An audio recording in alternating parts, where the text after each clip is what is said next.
ABP news आपको रखे आगे।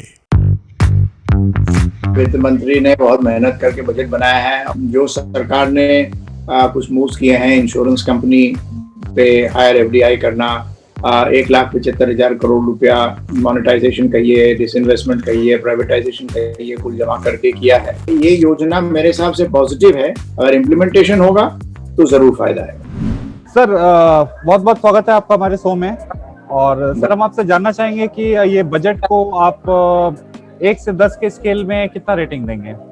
देखिए, मैं रेटिंग कभी नहीं देता। वित्त मंत्री ने बहुत मेहनत करके बजट बनाया है और ये उम्मीद करना कि आधे घंटे में कोई रेटिंग दे दे, ये बिल्कुल जायज बात होगी।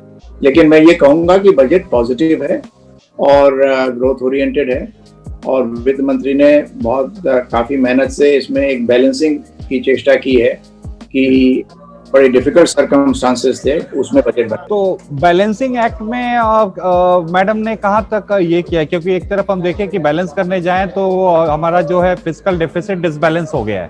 देखिए, ऐसा है, फिस्कल डेफिसिट को अगर हम अंकुश में रखना चाहते तो हम ग्रोथ की तरफ नहीं जा सकते जी। तो उन्होंने ये सोचा है कि फिस्कल डेफिसिट बढ़ भी जाए, लेकिन बहुत जरूरी है क्योंकि ग्रोथ के संग ही जॉब्स का रिक्रिएशन होगा।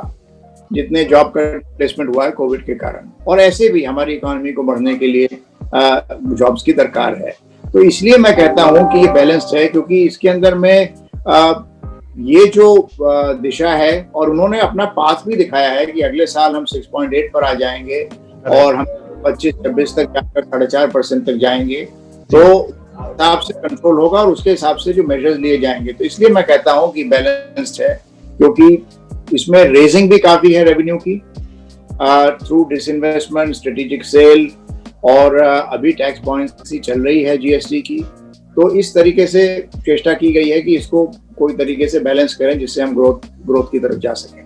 पर सर, अगर हम बात करें हमारे आम आदमी, एवरेज मिडिल सैलरीड क्लास की, तो उनको बजट में ऐसा कुछ खास दिखा नहीं जैसा वो एक्सपेक्ट कर रहे थे। टैक्स रिबेट या डिडक्शंस के हिसाब से तो ऐसा कुछ उनको मिला नहीं। They are unhappy with the budget.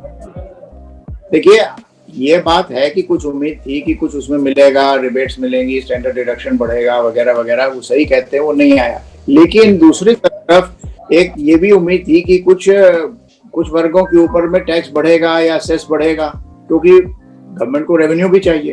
तो अच्छी चीज ये है कि उन्होंने कोई खास टिंकरिंग नहीं करी है। अब जैसे 75 वर्ष के ऊपर जो लोग हैं उनका टैक्स असेसमेंट, मतलब वो फाइलिंग करना, उसको हटा दिया है। मानते हैं कि उसमें छोटे परसेंटेज लोग आएंगे, लेकिन एक सुधारीकरण तो हुआ उस तरफ जाकर। तो इस किस्म से काम किया गया है और मेरे को लगता है जो ट्रस्ट है ग्रोथ के ऊपर, चाहे इंफ्रा के थ्रू आएगा।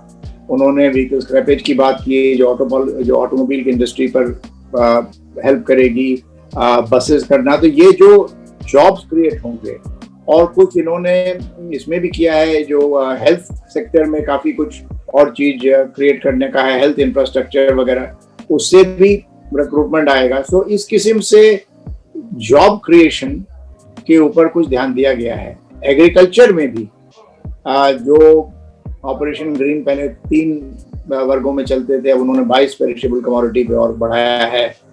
इंफ्रास्ट्रक्चर करेंगे, क्रेडिट इनफ्लो एग्रीकल्चर के लिए काफी बढ़ाया है। तो ये सब ग्रोथ से बेनिफिट आने चाहिए।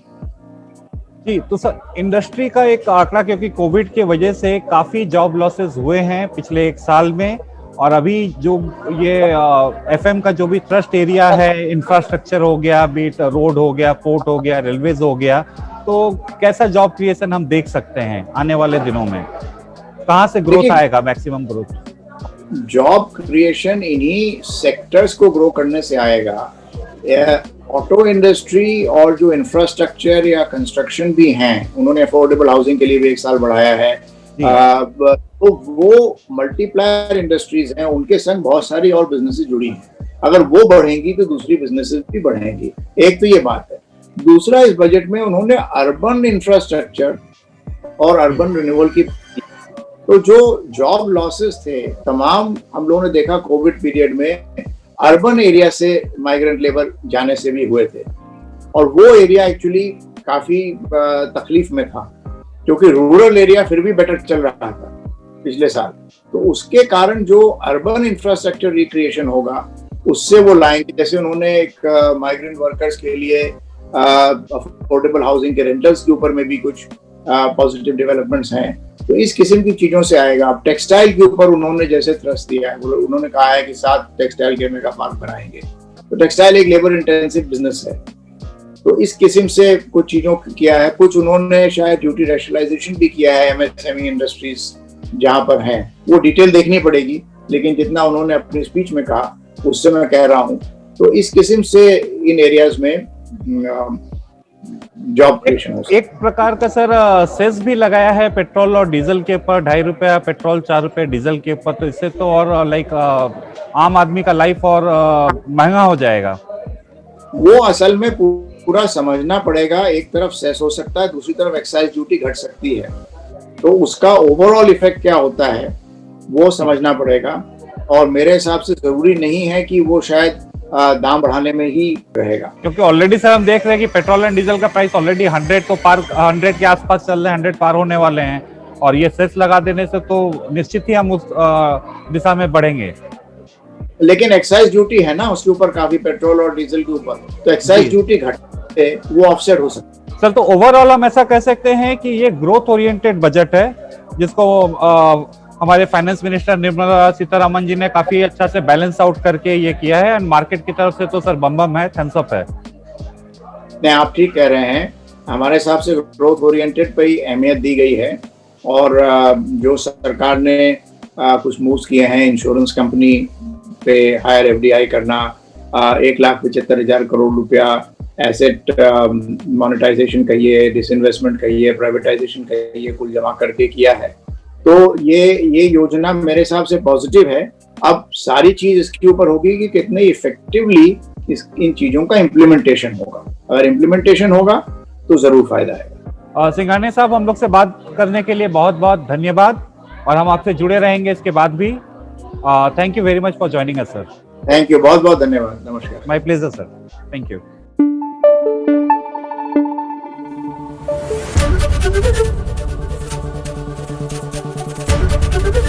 एबीपी न्यूज आपको रखे आगे।